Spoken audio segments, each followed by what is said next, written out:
Hello and welcome, friends. Up till now, if you would recall, we have discussed the modification to your marketing mix when you expand to a rural market. Now we are going to specifically deal with the agricultural inputs and the marketing of agricultural inputs, but we are only going to talk about those things which we have not covered in the discussion on the marketing mix for the rural markets. So I won't be taking up those aspects which have already been discussed. I would only be I'll only be discussing those aspects which are yet to be discussed.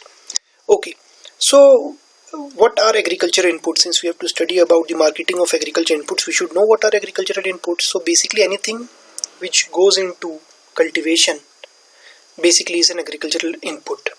Now it can be basically of two types. One is the consumables which get consumed. So these are those inputs which get consumed during the process of cultivation, and they are not to be seen once they have been used during the cultivation. So example is seeds. So it's a consumable, it gets consumed during the process of cultivation. You sow seeds and then you are able to have your crop, so they get consumed. That is why they are called consumables. So likewise, apart from seeds, we have fertilizers and pesticides. You can have a look here, which get consumed during the cultivation process and hence are known as consumables. But then we have another category which is known as durables, which don't get consumed as such during the process of cultivation, and such inputs are basically known as durables. One example is the tractors and the farm equipments. So the tractors and the farm equipments get used during the cultivation process. So these are categorized under durables. Now we are moving on to agricultural inputs and the various features of the agricultural inputs. First feature of the agricultural inputs is that the demand for these agricultural inputs is basically a derived demand. What do we mean by this? Basically, this demand depends on something else. For example, it might depend on crops. What kind of seeds would be demanded by rural customers depends on what kind of crops they are sowing, what kind of crops they are cultivating, what kind of irrigation facilities would be required, and what would be the horsepower of the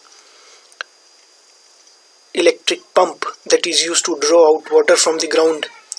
That would depend on the volume of irrigation required by the crop. For example, if you talk about sugarcane and paddy or rice, they are water guzzlers. You require a lot of water. On the other hand, wheat requires much less water.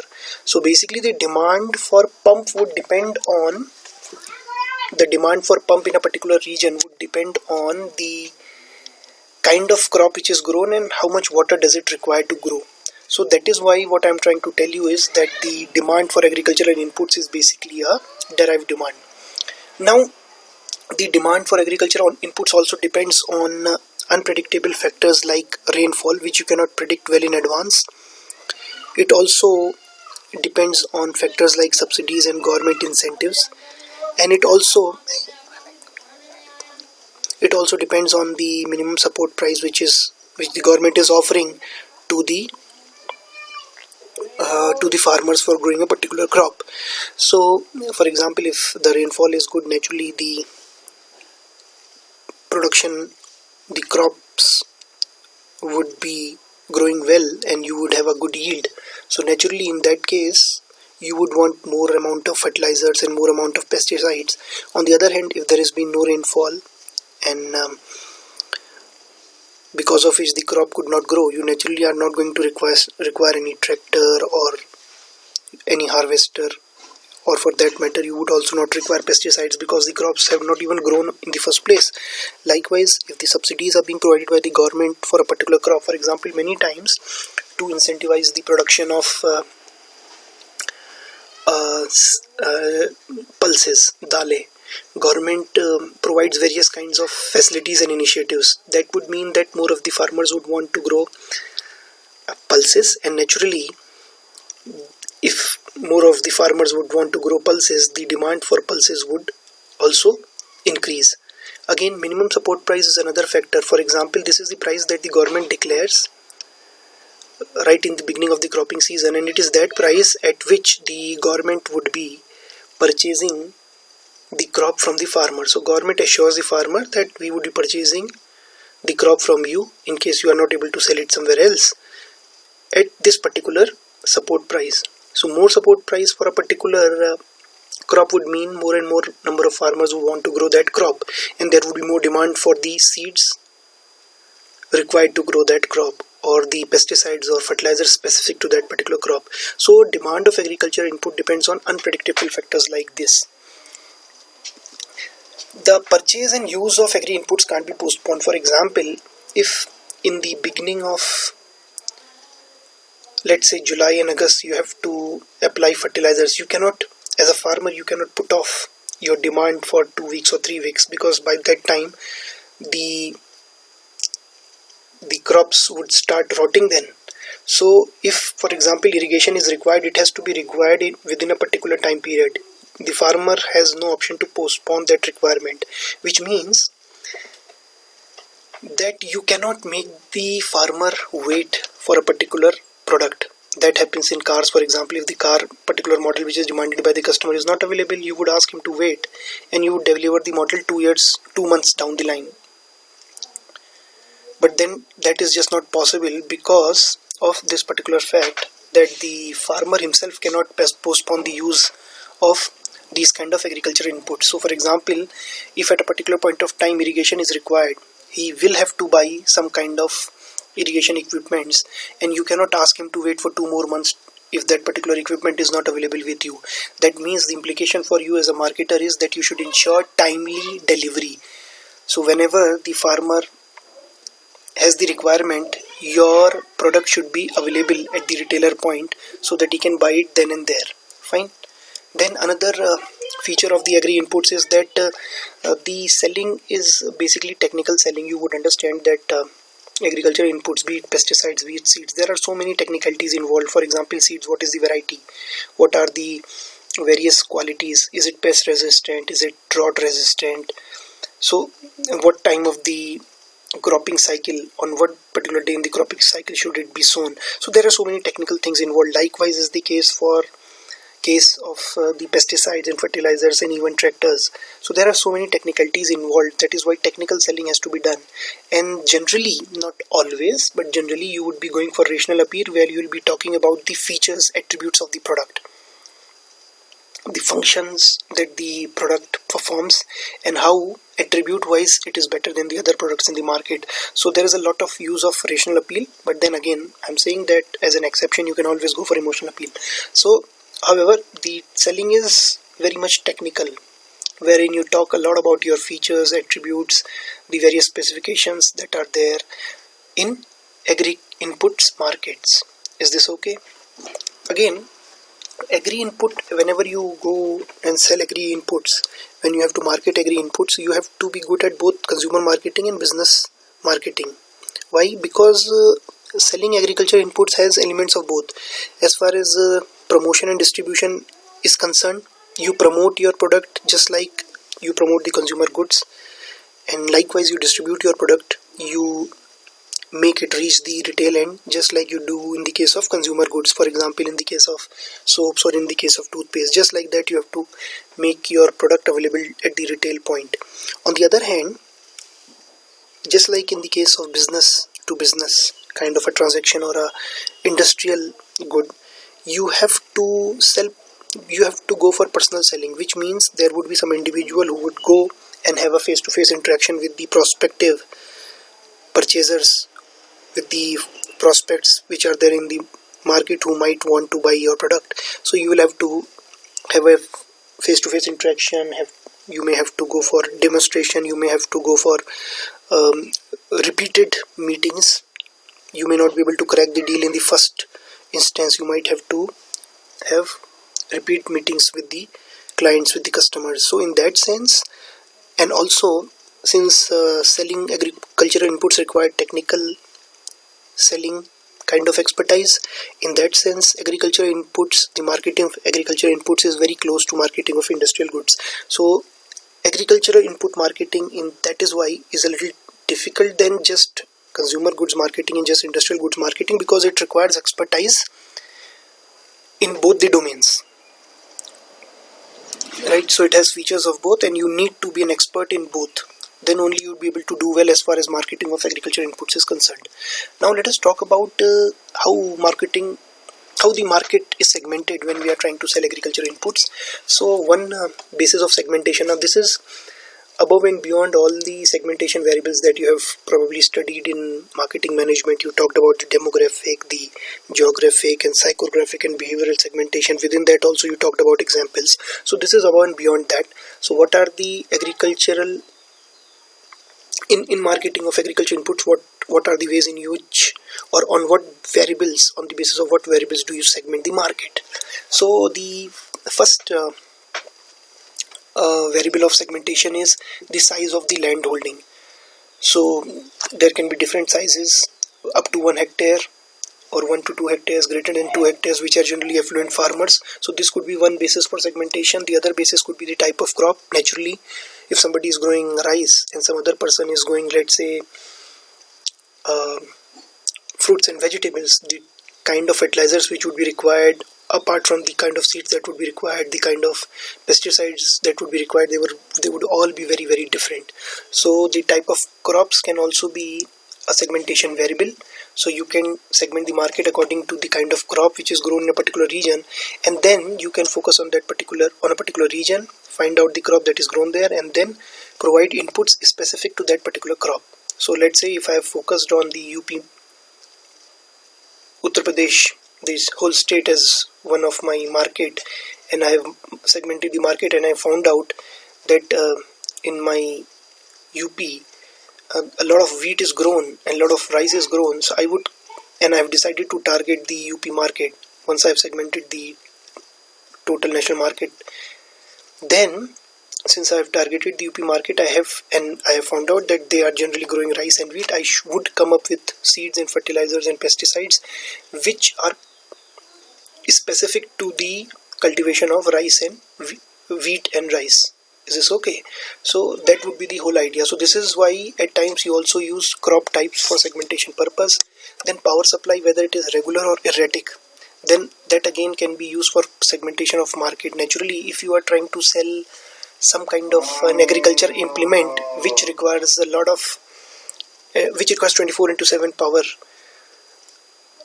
supply, then naturally you are going to segment the market based on whether the power supply is regular or erratic there, and then you are going to focus only on those markets where the power supply is relatively more regular. So your target segments would be then markets with regular power supply. Then irrigation facilities again is one variable on the basis of which you segment the market. For example, if the irrigation facilities are available, it's an irrigated field, the water is available whenever the farmer requires it. He can draw it from the ground, or he can obtain some water by constructing a channel from a river which flows nearby. So such kind of irrigated fields, the efficiency of the fertilizer also gets enhanced. On the other hand, rainfed, where the irrigation is primarily by the rainfall, in these kind of markets it would be a little difficult for you to sell your fertilizer, because fertilizer efficiencies are much lower, because ultimately the efficiency of the fertilizer would depend on the amount and the frequency of the rainfall. If the rainfall is appropriate, then the fertilizer would do well, it would be productive, while if it is not, then it would not be as productive. So again, irrigation facilities can also be used as a segmentation variable. Then we have got the socio-economic conditions of the farmers, that can be used as a segmentation variable. Naturally, if you are selling tractors, you are not going to sell your tractors to the tenants. Have a look at the last point, the tenants. Tenants are those who are basically growing crops in fields owned by somebody else, on land owned by somebody else, and that is why they have to pay either the landlord in cash or in kind. In kind would mean that part of the produce that they obtain from the land will have to be given away to the landlord as rent. So naturally the tenants cannot be expected to buy a vehicle, to buy a tractor. Again, the similar would be the case with marginal farmers who are marginally better than tenants because they only have land up to 1 hectare, which is around 2.5 acres only. The small farmers, they have a land holding of around 1 to 2 hectares, it's somewhere around 2.5 to 5 acres. The affluent farmers are generally the richer ones, which have an ownership of more than 2 hectares of land or more than 5 acres of land. And then we have the landlords, right? So in case of agriculture machinery like a tractor, you probably are not going to focus on the tenant segment of the market or the marginal farmer segment of the market because the land holding is so small that they simply do not need a tractor. On the other hand, probably your target segments could be the landlords and the affluent farmers. So based on these 5 variables, we may also segment the rural markets when we are trying to sell agricultural inputs in these markets. Then let us talk about all the agricultural inputs one by one. Let us have just a brief look. Seeds, for example, as far as sourcing of seeds is concerned, because the marketer of the seeds naturally would be sourcing it from somewhere, so many a times what the marketers do, they get it produced under contract. So they enter into a contract with some farmers and have them produce seeds which they procure from them, and then they sell it to the other farmers for purpose of sowing. So this is how basically contract production happens, and this is how many of the companies, many of the marketers who are selling seeds, they source their seeds, they source their material for onward selling to other farmers. Then again, naturally, when these purchase is taking place, this is basically done with proper quality check, because if the seed is not of good quality, then naturally it is not going to be very effective in the fields. The yields would be low, and the customers, the farmers who have purchased your seeds, may not be very satisfied, and they may not come for repeat consumption, they may not come for repeat purchase. So it is only procured after quality checks. Then as far as the challenges in the seeds market is concerned, one major challenge is that the farmers generally tend to use your own seeds. In your rural areas, you would find that most of the farmers, they procure their own, they don't procure any seeds as such. The seeds that are produced in one cropping cycle, they are kept safe for use in the next cropping cycle. Now this is a big challenge, because if they do this, then how am I, as a marketer, how am I going to sell my seeds to them? So this is one major challenge as far as the seeds market is concerned. Then let us talk about the opportunities. Opportunities are a galore, opportunities are abundant, and there are reasons for that. The first thing, population is growing and we need to improve our increase the quantity of crops that we are producing, food crops that we are producing, and naturally that would require more seeds. Again, government is incentivizing the increase in production through various measures, through various schemes, and naturally this incentive would mean that the farmers would be encouraged to grow more and more crops, which means more and more requirement of seeds. Again, newer areas are being brought under cultivation. For example, now government has started encouraging cultivation in the northeast part of the country also, and because of this there would be more requirement for seeds, and the demand for seeds would only increase. Again, one major problem with most of the crops here in India is, if you compare the yield, the productivity, that is the output per acre of land or per square meter of land, you would find that the output is much less than in the western world, or than in the countries like even China, which means there is a lot of scope for high yielding variety seeds which result into a greater yield, which have a greater productivity. So there is a lot of opportunity to sell these kind of seeds, but the marketer will have to spend a lot of money in researching and developing such kind of high yielding variety seeds. Then we have got one major problem with India. Some areas in India are arid areas. The rainfall is very, very scanty, which means if the regular crops are grown there, if the regular seeds are sown there, the crop may die because of water deficiency. Now, because of scarcity of water, now if you can come up with a crop which can withstand the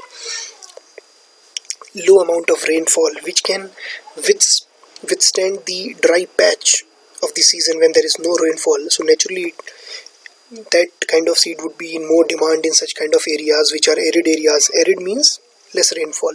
So if you are able to bring to the market drought resistant crops which can survive in little amount of water, these kind of crops would naturally be very, very popular among customers, among farmers in these kind of arid areas. Again, in many parts of the country, since there are more than 2 crops grown in a particular year, they might grow 3 crops in a particular year. The cropping cycle is short, which means the time from preparing the field for sowing the seeds to the time when the crop is harvested, that cycle is short, which means you need seeds which can grow into crops very, very quickly, because the cropping cycle, as I said, is relatively shorter, and for that you require a special kind of seeds, which means if the marketers can come up with these kind of crops which take much less time to grow, then these kind of seeds would be very, very popular in the market, and there would be so many customers, so many farmers who would be demanding these kind of crops. So there is a lot of opportunity as far as the rural markets is concerned, and as far as the marketing of seeds in the rural market is concerned. Okay, so just to take a crude example, for example, generally, let's say, I'm just taking a crude example. For example, if a crop requires almost 3 months to be harvested, so from the day the ground is level and the seed is sown to the day when the crop is harvested, the cycle is 3 months. However, if in a particular area the crop cycle is, let's say, 2 months, you need seeds which can grow into crops very, very quickly, and that is what I mean by shorter crop cycles. So naturally, if you can come up with these kind of seeds which can grow faster in a shorter period of time, then naturally you would be a very popular marketer in rural areas and among the rural farmers. Who are the market players? Let's have a look. National Seeds Corporation, this is a public sector unit, and then there are state departments of agriculture. Then we have got the MAHECO, which is a private entity, and then we have got MNCs also, Syngenta and Monsanto. These are just some of the examples. There are so many other marketers also. Now let us move over to fertilizers and manures. Fertilizers and manures are basically they provide nutrients to the soil. They enrich the soil, they enrich the nutrient profile of the soil, and which ultimately leads to better productivity and better yield. Basically, as far as manures are concerned, they include farmyard manure, oil cakes and bone meal. So most of these are protein rich manures, and they provide a lot of nitrogen to the soil. Again, as far as fertilizers are concerned, they basically provide these kind of nutrients, the ones which are required in a lot of quantity, in large quantities. They are called primary nutrients. As you can see here, nitrogen, phosphorus and potassium. K is the symbol for the element potassium. So basically the primary nutrients which are required in huge quantities are nitrogen, phosphorus and potassium. The secondary nutrients are those which are required in little less quantities than the primary nutrients. They include carbon, magnesium and sulfur. As far as micronutrients are concerned, they, again, as the name itself says, micro means required in very, very less quantities, nonetheless still required by the soil. So iron, manganese, copper, zinc, chlorine, boron. So these are the elements which are required in very, very small quantities, while the NPK are required in huge quantities, nitrogen, phosphorus and potassium. So these are the elements which are required by the soil in huge quantities. Secondary are the ones which are required in little less quantity, carbon, magnesium and sulfur. This is okay. Now there is a subsidy mechanism. In fact, in India, if you look at the government subsidy expenditure, you would find that the fertilizer subsidy is among the largest expenditure incurred by the government, apart from the food and the apart from the food subsidy that the government provides and the fuel subsidy that the government provides, fertilizer subsidy is a major expenditure for the government. So government does provide subsidy to the farmers, but then the mechanism is a slightly different one.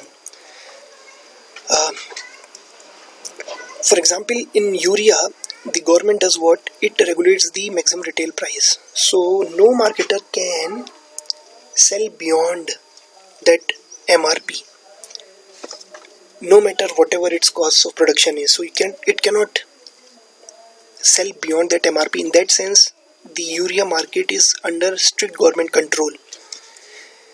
Then as far as urea is basically a fertilizer which is rich in nitrogen.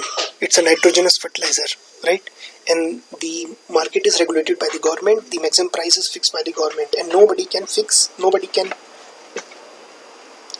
sell at more than this price. So maximum retail price regulated by the government. As far as the other primary nutrients, the phosphorus and potassium, P and K, K stands for potassium, they are concerned, nutrient based subsidies provided by the government for phosphatic and potassic fertilizers also. Phosphatic fertilizers are those which have phosphorus in large quantity apart from other elements also. Likewise, potassic fertilizers are those in which potassium is there in large quantity apart from other fertilizers, other nutrients, other elements also.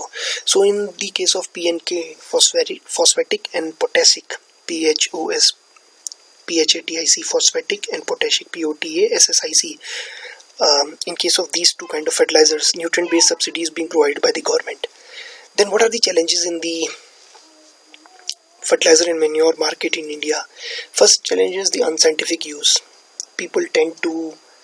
Farmers tend to simply apply fertilizer without having a look at the soil profile, without having a look at the nutrient profile of the soil.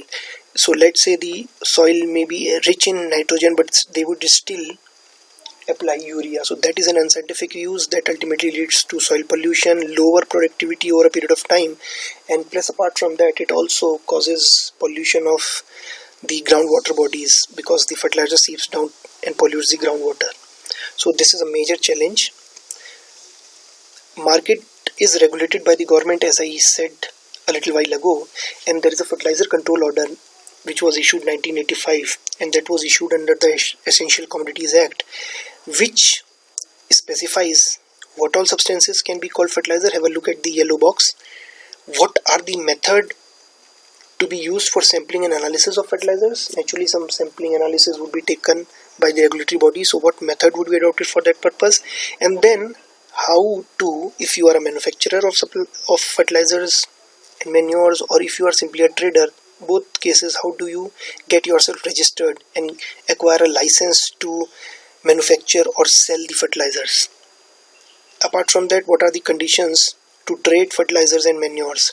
So are there any conditions to be met for trading to take place in fertilizers and manures? So all these four aspects have been clearly provided for in the fertilizer control order, and the marketers have to abide by these, and they have to be cognizant of all these aspects. So this is one major challenge they have to be able to face. Then price regulation. Again, price regulation is there by the government in urea. I told you that the market for urea is controlled by the government, regulated by the government. So there is a price regulation by the government, and the government does provide subsidy to the farmers as far as urea is concerned. And let's have a look at how this particular subsidy is calculated. Have a look at the green box in the bottom right of your screen. You would find the mechanism there. So how is the fertilizer subsidy mechanism? How is the fertilizer subsidy provided? It is not provided to the farmers. Remember this. This is a very important point, because generally subsidies are provided to the ultimate beneficiary. So if there is food subsidy, generally it is provided to the most often it is provided to the as far as food subsidy is concerned, it is not provided to the end customer. It is provided to the PDS shop owner basically, so that he can sell at a lower price. So as far as the fuel subsidy is concerned, it is provided directly to the beneficiary. But in fertilizer subsidy, the subsidy is not provided to the customer, it is provided to the manufacturing firm. And how is it decided? How is it decided that what would be the subsidy amount? First, selling price is fixed by the government. Have a look at this particular aspect here. So the selling price is fixed by the government. Then it is for the government to calculate the cost of production for every single firm, taking account so many aspects. So the government fixes the cost of production for the various firms which are selling the fertilizers, and basically this would include all the costs. This would not only include the production cost, it would also include the transportation. It would include all the cost till the fertilizers reach the farm. So all that would be included. It would be included under the cost of production, and then, or here it has been mentioned as cost of fertilizer. And then what the government does is it finds out what is the cost of fertilizer, the cost incurred in production, and then from that price it subtracts the selling price of the fertilizer, and the remaining amount is paid to the fertilizer production firm as subsidy. So this is how the subsidy mechanism works as far as urea is concerned, and not in the case of other fertilizers. So it is only meant for urea, which is basically a nitrogenous fertilizer because it is very rich in nitrogen. Then who are the major market players as far as the fertilizer and manure market is concerned? IFFCO and CRIBCO, Indian Farmers Fertilizers Cooperative and Krishak Bharti Cooperative, they are all cooperative organizations. Then we have Gujarat State Fertilizer and Chemical Limited, which is a public sector enterprise. And then we have the Coromandel and Nagarjun. There are other examples also, but I have taken up only a few. These are domestic firms which are selling fertilizers and manures in the market. Now let us have a look at the pesticides. Pesticides, you know what are they meant for? They are basically meant to kill insects. You can have a look here. The first thing that has been shown to you is insecticides. Then we have fungicides. Then we have weedicides, and then we have rodenticides. Rodents are basically rats. So naturally the rats can also cause damage to the crop, so that is why we have rodenticides. Then we have weedicides. Weeds, those unwanted crops that grow along with the main crop, they are basically weeds, and since they consume a lot of water, they consume a lot of fertilizer also, so in a way they actually eat up the fertilizer or the water that is required for the crop grown on the field. So they consume that, and in that sense they damage the existing crop. Then there are fungicides, which deals with the fungus, and then we have the insecticides, which basically deals with the insects. So it basically controls the insects. CID basically means killing. So all these kind of pests are killed by pesticides: the insects, the fungus, weeds, as well as the rodents. And this particular serial that is shown to here, the sequence that has been shown to you here, is basically decided on the basis of the prevalence of that particular type of pesticide in the market, which means insecticides are most commonly sold. Then we have the fungicides, and then only in 1 or 2% cases do we sell rodenticides. So most of the market is for insecticides. So most of the products which are sold in the market, they are basically insecticides. This is okay. Now let us talk about how the pesticides are applied. They are applied as powder many a times. So the powders is sprinkled on the fields, on the crops. Then they are at times supplied as granules, chote tukde, and these granules are then mixed with water, and then the water is sprayed on the crops. And then at times the fertilizers are also provided as liquid, which are applied after dilution to the crop. So there are different ways in which the the pesticides can be applied to the fields and to the crops. Then what are the challenges as far as the pesticide market is concerned? Unscientific use and resultant pollution. I've already discussed this in the last slide that we had, so I'm not going to take it up again. And another major challenge is pesticide resistance. What does this mean? This means that the pest for which you have applied the pesticide, after some point of time it will develop a resistance against the pesticide, which means, let's say you have applied the pesticide to a field, to the crop standing in a field. So you were able to kill the first generation of pests, but you were not able to kill the next generation. The next generation of pests would be more resistant. Then the third generation, fourth generation, fifth generation. As you go along, you would find that the resistance against the pesticide is increasing, which means ultimately that more of the pesticides would be required to have the same kind of effect. So since the pests have developed some kind of tolerance, so you need to apply more pesticides every time. So this is one major problem as far as the pesticide markets are concerned. Then what are the major brands? They have been mentioned here. Hindustan Insecticides Limited, which is a PSU. Then we have got private firms, Excel, Indofil, Nagarjun, and then we have got the MNCs, which include Monsanto, Dow. Most of them they are well-known chemical firms in the chemical sector, Syngenta, Bayer, and DuPont. So these are the various players as far as the pesticide markets are concerned. Now we are moving on to the durables part, which includes the tractors. Again here, many a times we have discussed a little while ago that one of the bases of segmentation is type of crop. Another basis of segmentation could be the type of soil. Because I give you an example of the difference in alluvial soil which is found in northern parts of our country, somewhere around the Ganga Yamuna basin, and the black soil which is generally found in the area surrounding Maharashtra. The black soil. Now black soil is relatively harder, alluvial soil is relatively softer, which means if you have to purchase, if you're a farmer and you want to purchase a tractor, you would require more engine power in southern markets than in the northern markets of UP and Bihar. So that is something that is very important, and you have to bear this in your mind. So engine power that you would be selling in the market would depend on the type of soil that is prevalent, that is available in a particular area. Then many times tractors are not sold